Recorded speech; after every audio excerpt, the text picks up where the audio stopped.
بسم الله الرحمن الرحيم الحمد لله رب العالمين والصلاة والسلام على خاتم المرسلين وعلى آله وصحبه أجمعين. Mes chers frères et sœurs, salam alaikum wa rahmatullahi wa barakatuh. Bienvenue encore sur cette émission Lumière du Coran, dans laquelle nous nous arrêtons chaque fois sur un passage du Coran, quelques versets du Coran, pour les analyser et en tirer quelques enseignements de ce que Allah subhanahu wa ta'ala veut nous dire à travers cette révélation. Les versets sur lesquels nous allons nous arrêter aujourd'hui sont tirés de Surat al-Ma'ida, la table servie. C'est les versets 8 et 9, deux versets de Surat al-Ma'ida, dans lesquels Allah subhanahu wa ta'ala nous dit أعوذ بالله من الشيطان الرجيم بسم الله الرحمن الرحيم يا أيها الذين آمنوا ô vous qui avez cru, ô les croyants كونوا قوامين لله soyez stricts dans vos devoirs envers Allah كونوا قوامين لله شهداء بالقسط et soyez des témoins équitables ولا يجرمنكم شنآن قوم على ألا تعدلوا et que la haine pour un peuple ne vous incite pas à être injuste. اعدلوا هو أقرب للتقوى pratiquez l'équité, soyez juste, cela est plus proche de la piété. واتقوا الله إن الله خبير بما تعملون et craignez Dieu, car Dieu est certes parfaitement connaisseur de ce que vous faites. وعد الله الذين آمنوا وعملوا الصالحات لهم مغفرة وأجر عظيم. Allah a promis à ceux qui croient et font de bonnes œuvres qu'il y aura pour eux un pardon et une énorme récompense. Dans ces deux versets-là, Allah subhanahu wa ta'ala nous invite à adopter une attitude d'équité et de justice dans la vie de tous les jours, vis-à-vis des proches, vis-à-vis des moins proches, vis-à-vis des amis et vis-à-vis des gens avec qui on pourrait être en animosité. Il commence d'abord par cet appel « Ô vous qui croyez »,« Ô les croyants ». Encore une fois, Allah subhanahu wa ta'ala, quand il lance ces appels qui sont revenus quelques dizaines de fois dans le Coran, Allah subhanahu wa ta'ala n'appelle jamais les croyants au singulier. « Ya ayyuhal mu'min »,« Ya ayyuhal ladhi aman ». Il nous appelle au pluriel. Parce que pour Allah subhanahu wa ta'ala, le musulman, en s'engageant dans la voie de l'adoration, l'obéissance à Allah subhanahu wa ta'ala, il ne le fait pas seulement d'une manière individuelle, il va le partager d'une manière collective. De quelle manière ? C'est que cette obéissance vis-à-vis d'Allah subhanahu wa ta'ala va se manifester concrètement dans la vie de tous les jours, dans les relations avec les autres, avec autrui.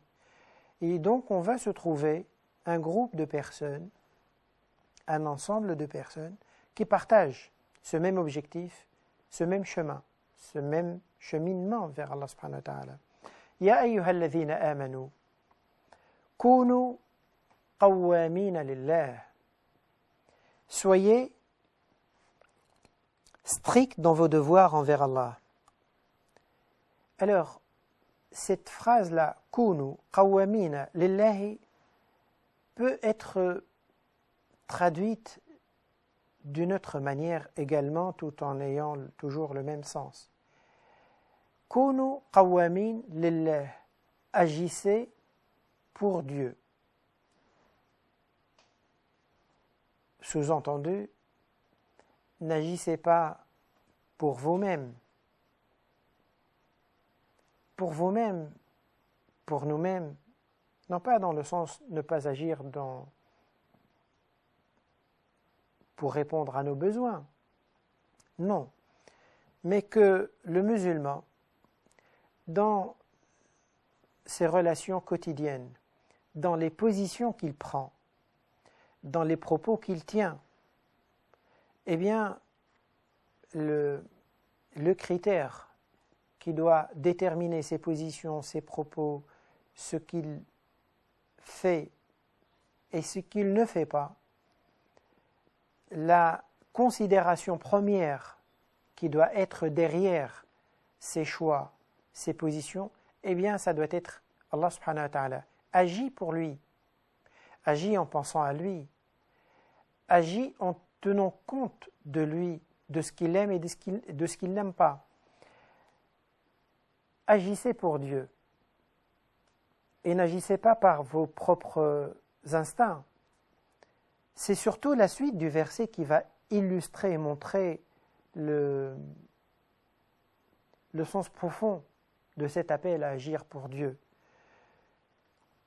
Kunu qawwamina lillah. Agissez pour Dieu, shuhada'a bil qist, et soyez des témoins équitables. Quand vous témoignez, restez juste et restez équitable. Et ne vous laissez pas emporter par des partis pris, par des affinités. Toutes ces considérations, quelles qu'elles soient, ne valent absolument rien par rapport à la justice, par rapport au principe de la justice. Pourquoi ça ne vaut rien? Eh bien parce que nous-mêmes nous ressentons que si on se trouve dans une situation et qu'on a besoin de quelqu'un pour qu'il témoigne de ce qu'il a vu en notre faveur, de dire ce qu'il a vu et non pas de nous faire un cadeau. Si cette personne-là ne le fait pas ou ne le fait pas comme il se doit, eh bien on sent au fond de nous-mêmes une trahison. On sent que la personne ne s'est pas comportée d'une manière droite, d'une manière impartiale. Et que, au lieu d'agir pour Dieu, eh bien, elle a agi pour elle-même. Elle a agi pour son ego, pour ses intérêts à lui. Et elle a sacrifié la justice pour ses propres intérêts, qui peuvent être bons ou moins bons, mais il n'y a pas de bon intérêt face à la justice. Il ne peut pas y avoir de bons intérêts face à la justice. Agissez pour Dieu, kunu qawwamina lillah, shuhada bil qist, témoins équitables. Et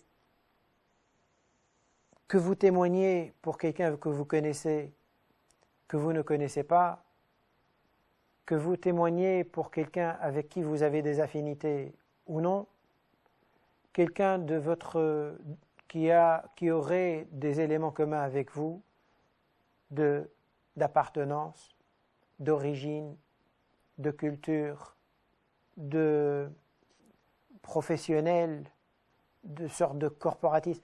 Toutes ces considérations-là n'excusent pas cette attitude qui consiste à s'écarter de dire ce qui est vrai et de dire ce qui est juste.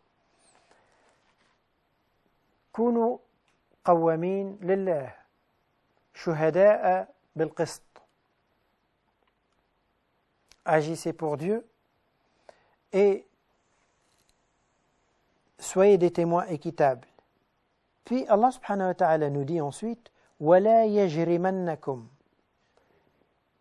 شَنَآنُ قَوْمٍ, que la haine pour un peuple ne vous incite pas à être injuste. Alors, avant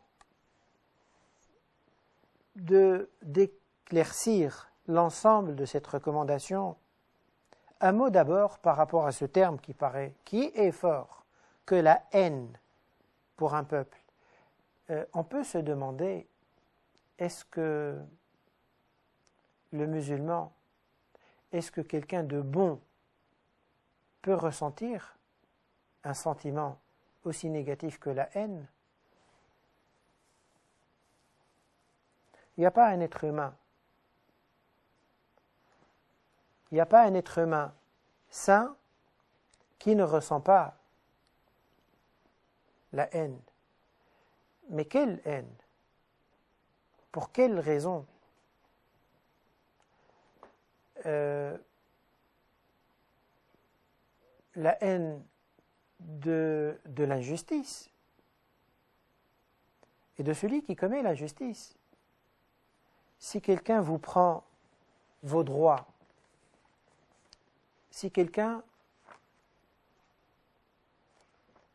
vous occupe ou vous spolie de vos biens, vous vole vos biens, Allah subhanahu wa ta'ala est dans sa miséricorde, mais dans sa justice, il ne nous dit pas vous devez l'accueillir les bras ouverts.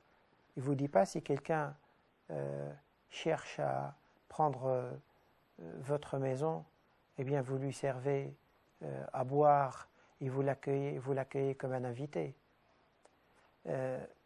C'est humain.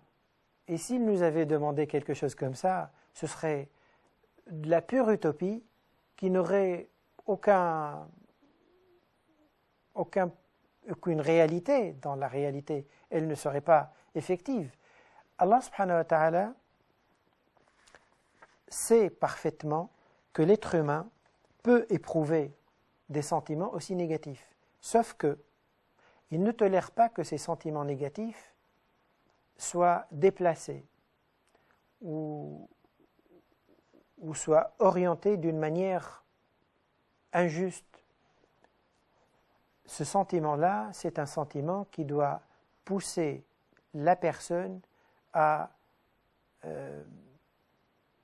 rétablir un équilibre dans la vie sociale, dans les rapports des gens. Il nous dit que la haine pour un peuple ne vous incite pas à être injuste. C'est-à-dire que même si vous vous trouvez dans une situation de tension avec un groupe, avec un peuple, et là, il parle de rapport entre groupes humains, entre populations, entre peuples, entre pays, eh bien, même si vous vous trouvez dans des situations de conflit, de tension, même cette situation-là, elle ne peut pas justifier auprès de Dieu une position d'injustice. Et que Allah subhanahu wa ta'ala ne tolère pas cette attitude-là et cette injustice-là. Ni l'affinité avec quelqu'un ne me permet de fermer les yeux sur ses torts, ni l'animosité avec quelqu'un ou la différence avec quelqu'un ne me permet de sous-estimer les points positifs qu'il peut avoir ou le droit qui doit lui revenir. Donc, Allah subhanahu wa ta'ala nous dit que non seulement vous devez être juste, mais vous devez l'être jusqu'au bout, sans limite, même avec les personnes avec qui d'habitude vous êtes très distant et vous éprouvez des sentiments négatifs qui humainement d'habitude justifient l'injustice. Justifient non pas par principe, par théorisation en quelque sorte, mais dans les faits, les gens, quand ils ne s'entendent pas, eh bien, ils peuvent se permettre toutes sortes d'injustices. Ils peuvent se permettre tout seuls, s'autoriser d'être injustes, rien que parce qu'ils pensent que la personne avec qui qui est en face d'eux, parce qu'il est différent d'eux, eh bien, il a totalement tort et il n'y a pas moyen de chercher là où il pourrait avoir raison. Nous marquerons une petite pause, chers frères et sœurs, et nous reviendrons à l'analyse de ces versets dans quelques secondes. Barakallahu fikum.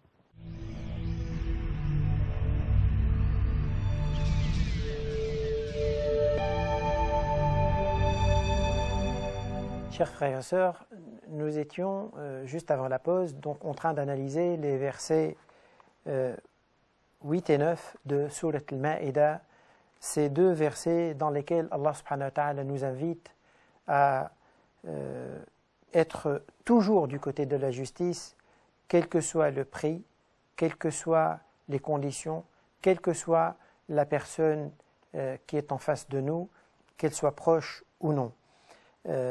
Lorsqu'il nous dit que même l'animosité que vous pourrez éprouver pour une raison ou une autre, justifiée à plus forte raison si c'est injustifié, même cette animosité-là, elle ne peut pas vous excuser devant Allah subhanahu wa ta'ala si vous vous montrez injuste vis-à-vis de cette personne.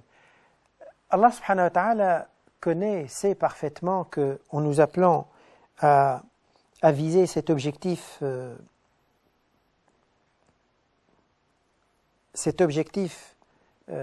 très noble, mais qui demande beaucoup d'efforts, il l'introduit en nous disant que c'est pour Dieu que vous devez agir.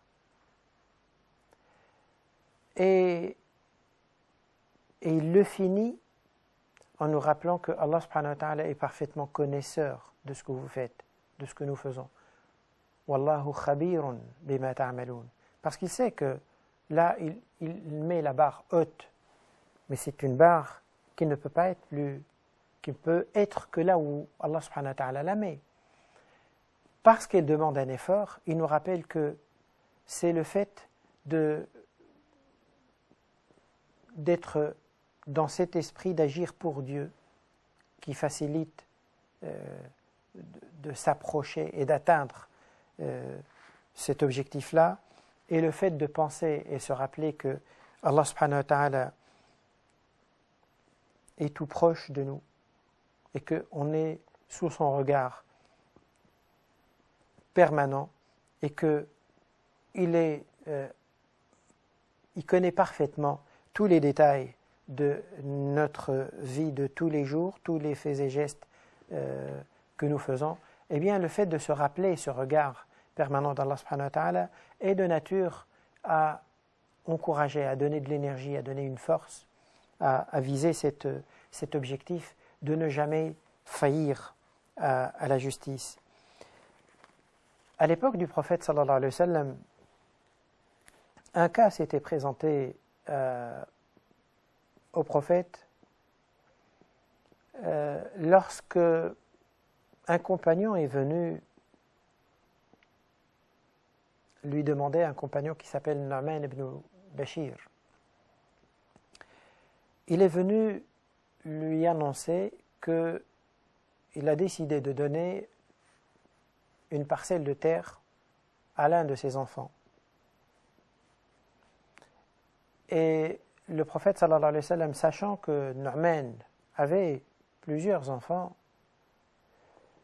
a pensé à lui poser cette question, lui demandant s'il avait fait la même chose avec les autres enfants, s'il avait donné également une parcelle de terre à chacun d'entre eux. Ce à quoi le compagnon Nu'man radhiyallahu anhu lui répond que non, il l'a donné juste à celui-là. Et là, le prophète sallallahu alayhi wa sallam lui dit que est-ce que tu aimerais bien qu'il soit équitable plus tard, tes enfants, dans leur relation avec toi? Il lui dit oui. Il dit, et donc tu dois te montrer juste également vis-à-vis d'eux.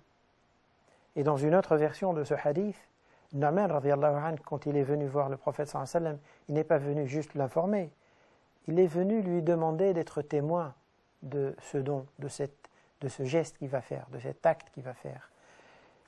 Et là, le prophète sallallahu alayhi wa sallam lui répond, Ana la ashhadu ala zour. Moi, je ne peux pas témoigner d'une injustice. ashhid ala hadha ghayri. Va chercher, si tu veux, quelqu'un d'autre qui pourrait témoigner. Moi, je ne témoigne pas d'une injustice.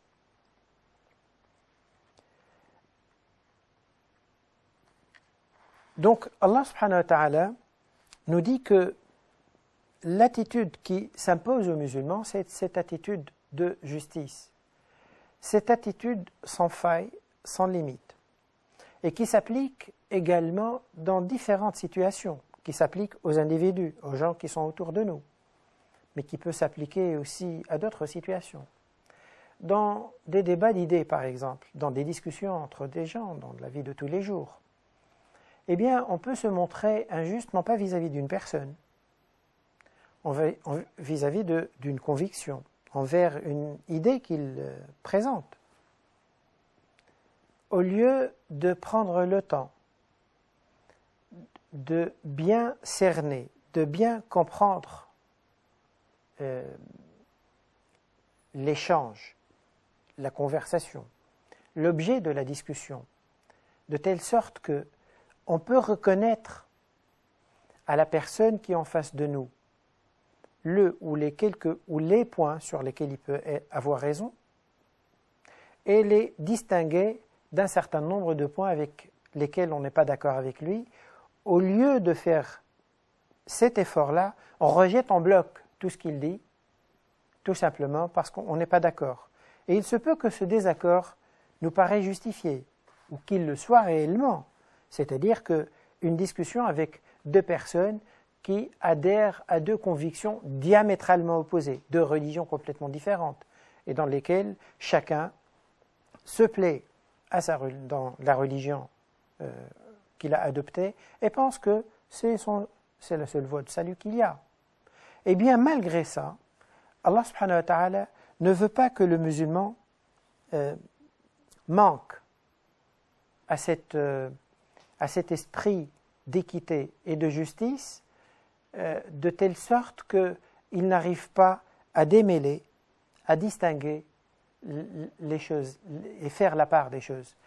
Dans le Coran, Allah subhanahu wa ta'ala, en nous parlant par exemple dans le verset qu'il a révélé pour annoncer l'interdiction du vin, il nous dit « Yas'alunaka 'an al-khamr wal-maysir, qul fihima ithmun kabir wa manafi'u lin-nas » Il t'interroge au sujet du vin et des jeux de hasard. Dis-leur que dans ces choses-là, dans ces pratiques-là, il y a beaucoup de mal, beaucoup d'inconvénients. Mais il y a quelques intérêts, il y a quelques utilités, il y a quelques bienfaits. Sauf que les inconvénients dépassent les bienfaits. Eh bien, même quand bien même Allah subhanahu wa ta'ala prépare le terrain pour interdire le vin et nous présente ces aspects négatifs, eh bien, Allah subhanahu wa ta'ala ne nous cache pas l'aspect positif qui est derrière, en nous disant qu'il est négligeable, qu'il est minime par rapport aux inconvénients, mais il nous le dit quand même. C'est que l'équité, cet esprit d'équité doit se sentir et être vécu aussi bien envers les gens, qu'envers les idées, qu'envers les objets, qu'envers des situations diverses. C'est la rigueur à laquelle ces versets nous invitent. Wassalamu alaikum wa rahmatullahi wa barakatuh.